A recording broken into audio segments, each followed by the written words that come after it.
नमस्ते दोस्तों, स्वागत है आपका मेरे YouTube चैनल दीप क्लासेस में, जिसमें हम आज की वीडियो में MHD 3 का यूनिट नंबर 1 देखेंगे। इस यूनिट में हम इसका टॉपिक नंबर 1.3 जिसमें गोदान में भारतीय किसानों की वेदना की अभिव्यक्ति, इस टॉपिक को जानेंगे। तो बिना देरी किए स्टार्ट करते हैं अपना आज का वीडियो। प्रेमचंद ने अपनी रचनाओं में संपूर्ण भारतवर्ष के किसानों के दुख दर्द का चित्रण नहीं किया है। उन्होंने सिर्फ उत्तर भारत में जमींदारी प्रथा के भीतर रहने वाले किसानों का जो है वर्णन किया है। तो यहाँ पे हमें बताया गया कि जो प्रेमचंद है, इन्होंने क्या किया, इन्होंने अपनी रचनाओं में पूरे भारतवर्ष के जो किसान थे उनकी तकलीफ़ों को नहीं दिखाया, बल्कि उन्होंने केवल भारत का जो उत्तरी हिस्सा था उस उत्तरी हिस्से में रहने वाले जो किसान थे उन किसानों का वर्णन किया है। और ज़मींदारों के जो कड़े नियम और ज़मींदारों द्वारा जो जुल्म किए जाते थे उसके बारे में प्रेमचंद ने अपनी रचनाओं में बताया है। ब्रिटिश भारत में अंग्रेज़ों ने कुछ हिस्सों में रेयतवारी और कुछ हिस्सों में जो है स्तंभवारी भूमि व्यवस्था लागू कर रखी थी। रेयतवारी व्यवस्था में किसान जो है वो अपनी लगान सीधे अंग्रेज सरकार को दे देता है। तो यहाँ पे बताया गया कि जब अंग्रेजों का राज था तो अंग्रेजों के राज वाले भारत में शासकों ने क्या किया था, देश को दो अलग अलग भागों में ज़मीन और टैक्स से जुड़े दो तरह के नियम जो है इन्होंने चालू किए, जिसे कि हम भूमि व्यवस्था कहते हैं। और ये जो दो नियम थे इनका नाम था, एक तो था रेयतवारी और दूसरा था स्तंभवारी व्यवस्था। अगर हम रेयतवारी व्यवस्था की बात करें तो इसका मतलब ये है कि इसमें किसान जो है वो अपनी ज़मीन का जो टैक्स था वो किसी तीसरे व्यक्ति को ना देकर सीधे अंग्रेज सरकार के पास जाकर जो है इसको जमा करता था। अब स्तंभवारी व्यवस्था में लगान वसूलने का काम जो है वो बिचौलिए वर्ग के रूप में जमींदार वसूल करते थे तथा जमींदार ही अंग्रेजों के पास जो है वो लगान जमा करवाते थे। तो ये जो दूसरी व्यवस्था थी जिसका नाम था स्तंभवारी व्यवस्था, इसमें क्या था, इसमें किसानों से टैक्स इकट्ठा करने का जो काम था वो बीच के लोगों यानी कि बिचौलियों द्वारा किया जाता था। और ये जो बिचौलिए जमींदार होते थे वो किसानों से क्या करते थे, कड़ा से कड़ा टैक्स लेते थे और फिर उसे वसूलने के लिए उन पर जो है लगान भी लगाते थे। और इसके बाद वो जो थर्ड पर्सन जो बिचौलिया होता था वो उस टैक्स को अंग्रेज सरकार को जो है जमा करवाता था। देसी रियासतों में भूमि कर की व्यवस्था स्थानीय सामंत किया करते थे, जो अपने जागीरदारों एवं अन्य लोगों के माध्यम से जो है लगान वसूलते थे। तो यहाँ पे बताया गया कि भारत के जिन हिस्सों में राजा महाराजाओं का राज था, यानी कि जो देशी रियासतें थी जिन हिस्सों में, वहाँ पर ज़मीन के टैक्स का जो पूरा इंतज़ाम है वो वहाँ के ज़मींदार या राजा के जो करीब लोग थे वो देखा करते थे। और ये सामंत क्या करते थे, अपने नीचे काम करने वाले छोटे इलाका मालिकों और दूसरे कर्मचारियों की मदद से गरीब किसानों से लगान वसूलने का काम करते थे। उन्होंने ना तो देशी रियायतों के भीतर रहने वाले किसानों का वर्णन किया और ना रेयतवारी व्यवस्था में रहने वाले किसानों को जो है उपस्थित किया। तो ये जो प्रेमचंद थे इन्होंने क्या किया, अपनी मुख्य रचनाओं में राजाओं के राज्य के भीतर रहने वाले जो किसान थे और उनकी ज़िंदगी के बारे में जो है इन्होंने कोई बात नहीं की, ना ही इन्होंने उन किसानों की बात की जो सीधे क्या करते थे, अंग्रेजों को टैक्स देने वाले किसानों में आते थे। तो प्रेमचंद ने इन दोनों ही तरह के किसानों के बारे में जो है अपनी रचनाओं में बात नहीं की। उनकी आरंभिक रचनाओं विशेषकर प्रेमाश्रय में तो रेयतवारी व्यवस्था का जो है समर्थन किया गया है। तो प्रेमचंद की शुरुआती दिनों की एक उपन्यास था जिसका नाम था प्रेमाश्रम। इसमें क्या हुआ, इस उपन्यास में सीधे सरकार को टैक्स देने वाली ये जो रेयतवारी व्यवस्था थी इसको बेहतर बताते हुए उसका समर्थन करने का काम जो है प्रेमचंद ने किया था। भौगोलिक दृष्टि से भी उन्होंने लखनऊ, फैजाबाद, बनारस, कानपुर, गोरखपुर, प्रतापगढ़ के आसपास के किसानों को जो है चित्रित किया। तो अगर हम एक भौगोलिक दृष्टि से देखें तो ये जो हमें जगहों के नाम बताए गए, तो इन्हीं जगहों के शहरों के आसपास के जो गांव थे उन गांव में किसानों का जो रूप देखने को मिलता है, उन्हीं के बारे में प्रेमचंद ने क्या किया, अपने उपन्यास में लिखा। इसलिए होरी भौगोलिक दृष्टि से संपूर्ण भारत के किसानों का जो है प्रतिनिधि पात्र नहीं है। वह तो सिर्फ उत्तर भारत के जमींदारी व्यवस्था में रहने वाले किसानों के दुख दर्द को जो है वहन करता है। तो ये गोदान का जो मुख्य पात्र होरी है वो इन्हीं इलाकों के आधार पर जो है पूरे भारत के हर हिस्से के किसानों का जो है चेहरा है। होरी का ये जो चरित्र है वो केवल उत्तर भारत की जमींदारी प्रथा के नीचे जो पिसने वाले और जो कष्ट झेलने वाले किसान हैं उनकी तकलीफों और दुखों को जो है अपने ऊपर झेलता हुआ इस उपन्यास में दिखाई देता है। गोदान में प्रेमचंद ने मोटे तौर से 3 तरह के किसानों का जो है वर्णन किया है। बेलारी में कुछ ऐसे लोग रहते हैं जिनके पास अपनी जमीन है, वह लगान देते हैं परंतु स्वयं उस पर जो है खेती नहीं करते। अब क्या हुआ, ये जो गोदान उपन्यास है इसमें प्रेमचंद ने क्या किया, प्रेमचंद ने इस उपन्यास में 3 अलग अलग प्रकार के किसानों के बारे में बताया है। पहली श्रेणी में तो वो रखते हैं बेलारी गांव के उन लोगों को जिनके नाम पर अपनी खुद की ज़मीन तो होती है लेकिन फिर भी वो सरकार को जो है टैक्स देते हैं और वे लोग जो है वो खुद अपने हाथों से उस ज़मीन पर हल नहीं चलाते, खुद जो है स्वयं खेती का काम नहीं करते। तो एक तो इस तरीके के हो गए। आगे देखो और कौन से थे, वह अपने खेत में खेत मजदूरों से जो है काम कराते हैं। तो ये जो पहले तरीके के किसान बताए ये क्या करते हैं, ये खुद अपने खेतों में खेती नहीं करते बल्कि खेत मजदूरों से जो है अपने खेतों में काम करवाते हैं। गोदान के सभी धनी किसान जो है इस श्रेणी में आते हैं। तो ये जो गोदान उपन्यास है इसमें हमें जितने भी धनी किसान दिखाई देते हैं वो इन्हीं प्रकार की जो है श्रेणी में आते हैं। पंडित दाता दीन, झिंगरू सिंह, पटेश्वरी आदि कोई खेत में जाकर काम करता हुआ नहीं दिखाई देता।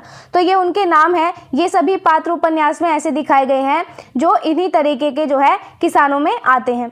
आगे देखो, प्रेमचंद इन्हें जो है किसान नहीं मानते, इसीलिए इस वर्ग के पक्ष में वह कुछ नहीं लिखते। ये लोग जमींदार या कारिंदों से मिलकर गरीब किसानों के शोषण में जो है सहायक भूमिका निभाते हैं। धनिया इन्हें हत्यारा कहती है। अब ये जो प्रेमचंद थे इनकी नज़रों में ये लोग जो है असली किसान थे ही नहीं। ऐसा इसलिए क्योंकि ये लोग खुद जो है मेहनत नहीं करते थे और यही कारण था कि अपने उपन्यास में प्रेमचंद इन चालाक और अमीर लोगों के भले की बात जो है कभी भी नहीं करते। ये लोग तो बड़े जमींदारों और उनके जो कारिंदों यानी कि उनके जो मैनेजर थे उनके साथ क्या करते हैं, साठगांठ करके गरीब और जो लाचार किसान होते हैं उनका हक छीनने में बड़े जमींदारों की मदद करते हैं। इसी गुस्से के कारण होरी की जो पत्नी धनिया थी वो इन्हीं तरीके के कपटी लोगों को जो है सीधा हत्यारा कहकर पुकारती है। गांव में कुछ ऐसे लोग भी रहते हैं जिनके पास अपनी ज़मीन नहीं होती, यह दूसरे की ज़मीन पर जो है खेती का काम करते हैं। दलित जातियों से संबंधित ऐसे लोग खेत मजदूरों की जो है श्रेणी में आते हैं। तो 3 प्रकार के किसान बताए थे, एक को तो हमने पहले जान लिया। अब यहाँ दूसरी तरीके के बताए गए हैं। गांव में कुछ ऐसे बेहद गरीब लोग भी हैं जिनके पास खुद के नाम पर जो है एक भी ज़मीन का टुकड़ा नहीं है और वो क्या करते हैं, अपना पेट पालने के लिए ये लोग मजबूर होकर दूसरों के खेतों में जाकर क्या करते हैं, दिन रात कड़ी मेहनत और बुआई कटाई का काम करते हैं। समाज की पिछड़ी और जो शोषित जातियां हैं इन जातियों से जुड़े ये सीधे साधे लोग क्या हैं, ये शुद्ध रूप से खेत मजदूरों की जो है गिनती में आते हैं। प्रेमचंद ने बहुत सहानुभूति से इन पात्रों को उपस्थित किया है। हरखू, सिलिया और उनका परिवार जो है इसी श्रेणी में आता है। प्रेमचंद इस वर्ग को भी जो है किसान नहीं मानते। तो प्रेमचंद ने क्या किया, इन्होंने बहुत ही दर्द और सच्ची सहानुभूति के साथ किया। सहानुभूति के साथ ये जो लाचार पात्र हैं इनको अपनी कहानी में जो है उपस्थित किया। अब यहाँ पे वो नाम बताए गए हैं जो इस तरीके किसानों में आ जाते हैं। एक तो है हरखू हो गया, सिलिया हो गया और इनका परिवार। तो ये सब इन्हीं श्रेणी के किसान हैं। लेकिन प्रेमचंद जो है वो इस बेहद गरीब मजदूर वर्ग को भी एक पक्का किसान नहीं मानते। ऐसा इसलिए क्योंकि इनके पास खेती के लिए जो है अपनी कोई भी ज़मीन या फिर कोई भी साधन नहीं है। किसान इस वर्ग में मिल रहे हैं, उनकी ज़मीन छीनी जा रही है, इसे प्रेमचंद ने देखा और दिखाया है और चिंता की है। अब ये जो प्रेमचंद है इन्होंने क्या किया, गांव की ये जो दर्दनाक सच्चाई थी इसे महसूस किया कि कैसे कर्ज और जुल्म के कारण जो है असली खेती करने वाले किसान वो धीरे धीरे अपनी ज़मीन खोकर इसी तरीके के मजदूर वर्ग में शामिल हो जाते हैं। चालाक लोग क्या करते हैं, चालाक लोगों के द्वारा ये जो सीधे साधे किसान हैं इनकी ज़मीनें धोखे से हड़प ली जाती है और इस टूटते हुए समाज को प्रेमचंद ने अपनी आंखों से देखा और समझा था। इसीलिए इन्होंने अपने उपन्यास में इसको साफ साफ जो है दर्शाने का काम किया है। परंतु वह किसान से मजदूर बन जाने में जो है किसान की हेठी समझते हैं, इसीलिए इस प्रक्रिया का समर्थन नहीं करते। इस वर्ग की पीड़ाओं का भी जो है विस्तृत वर्णन प्रेमचंद नहीं करते। इनके दुख दर्द की और इशारा करके जो है वह आगे बढ़ते हैं। तो प्रेमचंद का मानना यह था कि एक स्वाभिमानी किसान का अपनी जमीन खोकर महज एक नौकर बन जाना जो है ये इस किसान के आत्मसम्मान की बहुत बड़ी बेइज्जती है। इसीलिए प्रेमचंद जो है वो किसानों के इस तरह बर्बाद होकर मजदूर बनने के इस पूरे चक्र को जो है वो कभी भी जो है समर्थन नहीं देते थे। प्रेमचंद ने इन भूमिहीन मजदूरों की जो भयानक तकलीफ है, इनके आंसू और जो इनके दुख है, इनकी तरफ पाठकों का ध्यान तो खींचा और उनकी दया, उन पर जो है प्रेमचंद ने दया भी दिखाई, लेकिन वो मुख्य कहानी को केवल आगे बढ़ाने का ही काम करते हैं, इससे ज्यादा और कुछ भी नहीं। प्रेमचंद की दृष्टि में किसान वह है। अब यहाँ पे जो हमने तीसरा किसानों का टाइप प्रेमचंद ने बताया उसके बारे में जान रहे हैं। तो प्रेमचंद की दृष्टि में किसान वह है जिसके पास अपनी जमीन है और जिस पर वह स्वयं जो है खेती करता है। तो प्रेमचंद किसको किसान मानते हैं? उसे मानते हैं जिसके पास अपनी खुद की ज़मीन हो और वो खुद अपनी ज़मीन पर खेती करता हो। वो किसी दूसरे के भरोसे रहने की बजाय क्या करता हो, खुद दिन रात मेहनत करता हो अपनी खुद की ज़मीन पर। इसे ही प्रेमचंद ने जो है असली किसान माना है। वही ज़मींदार को लगान देता है। होरी के पास 5 बीघा जो है मैसूरी ज़मीन है। अब ये जो प्रेमचंद ने असली किसान जिसे बताया, तो ऐसा ही किसान क्या करता है, वो अपनी खेती के बदले जमींदारों को समय पर अपनी कमाई से क्या करता है, जमीन का टैक्स चुकाता है। अगर हम इस उपन्यास को देखें तो इस उपन्यास का जो मुख्य पात्र होरी है, इसके पास कुल मिलाकर 5 बीघा मोरूसी जो है जमीन है, यानी कि वो जमीन जो उसे खुद उसके पुरखों दादा परदादा से जो है विरासत में मिली थी। तो ऐसी जमीन जो है होरी के पास है। इस वर्ग को प्रेमचंद किसान मानते हैं। प्रेमचंद इसी वर्ग के जो है पक्षधर लेखक हैं। ऐसे लोगों के शोषण उत्पीड़न का जो है वह विरोध करते हैं। तो मेहनत करने वाले इसी छोटे और मध्यम दर्जे के समूह को जो है प्रेमचंद सच्चा और वास्तविक किसान जो है मानते हैं। प्रेमचंद हमेशा अपनी लेखनी के जरिए इसी गरीब और सच्चे वर्ग का साथ देने वाले जो है लेखक रहे हैं। चालाक और ताकतवर लोगों द्वारा इन सीधे किसानों का हक मारे जाने, इन्हें सताए जाने के जो है प्रेमचंद सख्त खिलाफ थे और अपनी रचनाओं में जो है प्रेमचंद ने इनका जमकर विरोध किया है। अपनी जमीन को बचाए रखने के लिए यह वर्ग जो संघर्ष करता है, उस संघर्ष को लेखकीय सहानुभूति का जो है बड़ा हिस्सा मिलता है। तो अपनी पुरखों की एकलौती जमीन को साहूकारों और जमींदारों से सुरक्षित रखने के लिए ये जो छोटा किसान है वो क्या करता है, दिन रात खून पसीना बहाकर एक संघर्ष करता है। और इस कठिन संघर्ष को प्रेमचंद ने क्या किया, दिल की गहराई, दया, प्रेम और पूरी मदद के साथ जो है हमारे सामने उपस्थित किया है। गोदान के अंतिम पृष्ठों में प्रेमचंद ने लिखा, डरे हुए महीप की भांति उसने अपने को इन 3 बीघे के किले में जो है बंद कर लिया था और उसे प्राणों की तरह बचा रहा था। अब क्या हुआ, गोदान उपन्यास का जो आखिरी पन्ना है, इसमें प्रेमचंद ने क्या किया, होरी की लाचारी के बारे में हमारे सामने बताया। प्रेमचंद यहाँ पे बता रहे हैं कि जैसे कोई डरा हुआ और सताया हुआ गरीब आदमी क्या करता है, वो अपनी जान बचाने के लिए किसी कोने में जाकर छिप जाता है। ठीक वैसे ही होरी ने क्या किया, दुनिया के सारे दुखों से बचकर खुद को अपनी बची कुची 3 बीघे जमीन के टुकड़े की चौखट पर जो है बंद कर लिया था। वो अपनी उसी बची हुई थोड़ी सी जमीन को भी कीमत पर अपने खुद के जीवंत प्राणों की तरह जो है बहुत संभाल कर और बचाकर रख रहा था होरी। फाके सहे बदनाम हुआ, मजूरी की, पर किले को जो है हाथ से न जाने दिया। मगर अब वह किला भी जो है हाथ से निकल जाता था। कहीं से रुपए मिलने की आशा न थी। जमीन उसके हाथ से निकल जाएगी और उसके जीवन के बाकी दिन जो है वो मजूरी करने में कटेंगे, भगवान की इच्छा।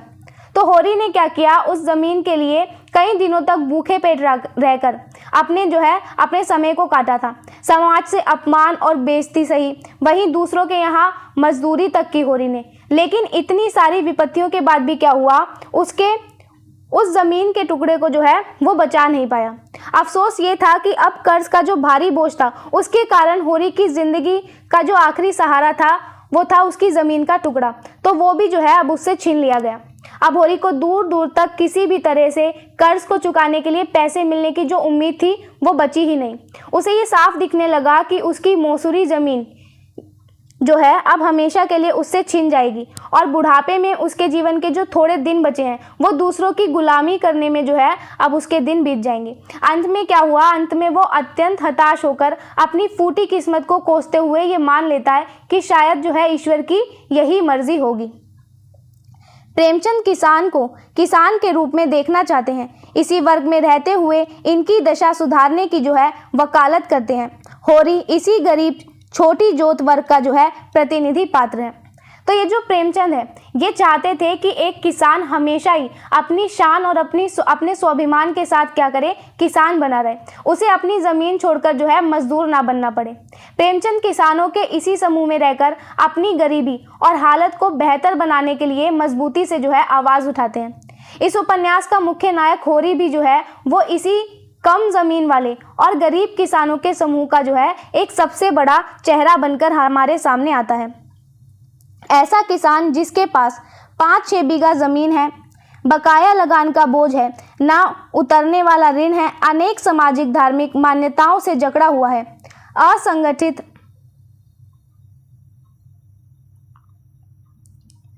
है, असहाय है और बस खेत मजदूर बनने ही वाला है। तो ये जो होरी है ये एक ऐसा किसान है जिसके पास अपनी जीविका चलाने के लिए मात्र 5 बीघा की छोटी सी ज़मीन है। उसके सिर पर पुराने टैक्स का भारी बोझ है और वो एक ऐसा कर्ज है जो चुकाए नहीं चुकता। वो समाज की पुरानी रीतियों और धर्म के नाम पर जो पाखंड फैलाए, इसके बंधनों में जो होरी है वो पूरी तरीके से जकड़ा हुआ है। होरी इतना लाचार हो चुका है कि अब बस अपनी ज़मीन खोकर एक दिहाड़ी मजदूर बनने की कगार पर जो है होरी पहुंच गया है। प्रेमचंद इसके पक्षधर हैं। अनेक कष्टों के बावजूद होरी की किसान बने रहने की इस जिदनुमा आकांक्षा को प्रेमचंद ने क्या किया, बहुत आदर से देखा। तो ये जो प्रेमचंद है ये हमेशा होरी जैसे सच्चे और सीधे किसानों की जो है तरफदारी करते हैं और इनके साथ खड़े होते हैं। जिंदगी के इतने सारे दुखों और इतनी मुसीबतों को झेलने के बाद भी होरी के मन में जो किसान बने रहने की और हार ना मानने की जो इच्छा थी ये प्रेमचंद को बहुत पसंद थी और उसकी इसी गहरी इच्छा और हिम्मत को प्रेमचंद ने क्या किया, अपने उपन्यास में बहुत सम्मान और आदर के साथ दिखाया है। यह एक किसान के अस्तित्व रक्षा का सवाल है। इस आकांक्षा के लिए होरी छोटी छोटी बेईमानी भी करता है, यहाँ तक कि अंत में अपनी बेटी बेचने पर जो है मजबूर हो जाता है। तब भी वह लेखनीय सहानुभूति से वंचित नहीं होता। प्रेमचंद उसकी अनैतिकता में भी जो है नैतिक गौरव देखते हैं और दिखाते हैं। तो इसमें ये जो लड़ाई दिखाई गई होरी की, ये सिर्फ एक ज़मीन के टुकड़े की नहीं बल्कि एक किसान की अपनी पहचान, इज्जत और उसका जो वजूद होता है उसको बचाए रखने की एक आखिरी दम तक जो है कोशिश है। अपनी इस किसान की पहचान को बचाए रखने के लिए होरी को जो है कभी कभार मजबूरी में छोटी छोटी चालाकी और बेईमानी का सहारा भी लेना पड़ा। यहाँ तक कि अगर हम इस उपन्यास का अंत देखें तो इसमें समाज के दबाव और पैसे के अभाव के कारण क्या करता है, होरी अपनी बेटी का सौदा करने जैसी जो भयानक मजबूरी होती है इस तक जो है वो पहुंच जाता है। होरी की ये सारी गलतियां होने के बाद भी प्रेमचंद ने क्या किया, एक लेखक के तौर पर प्रेमचंद का दिल होरी से कभी भी दूर नहीं होता और उसका पूरा प्यार और लगाव होरी पर जो है बना रहता है प्रेमचंद का। प्रेमचंद ये जानते हैं कि होरी का जो इरादा है वो बुरा नहीं था, इसीलिए वो क्या करते हैं, उसकी इन मजबूरी और ये जो मजबूरी भरी गलतियां हैं उनके पीछे की जो सच्चाई है, लाचारी है और उसके मन की जो अच्छाई है उसको खुद भी प्रेमचंद महसूस करते हैं और हम पाठकों तक भी जो है इन सबको प्रेमचंद पहुंचाते हैं। तो इस तरीके से हमारा ये वीडियो जो है यहीं पर कंप्लीट हुआ। इस वीडियो में हमने आज के टॉपिक को पूरा किया। मिलते हैं हम अपने नेक्स्ट वीडियो में जिसमें हम जानेंगे नेक्स्ट टॉपिक को, गोदान के पाठक। तब तक के लिए वीडियो पसंद आया हो तो वीडियो को लाइक एंड शेयर ज़रूर करें। चैनल को सब्सक्राइब करना ना भूलें। Thank you.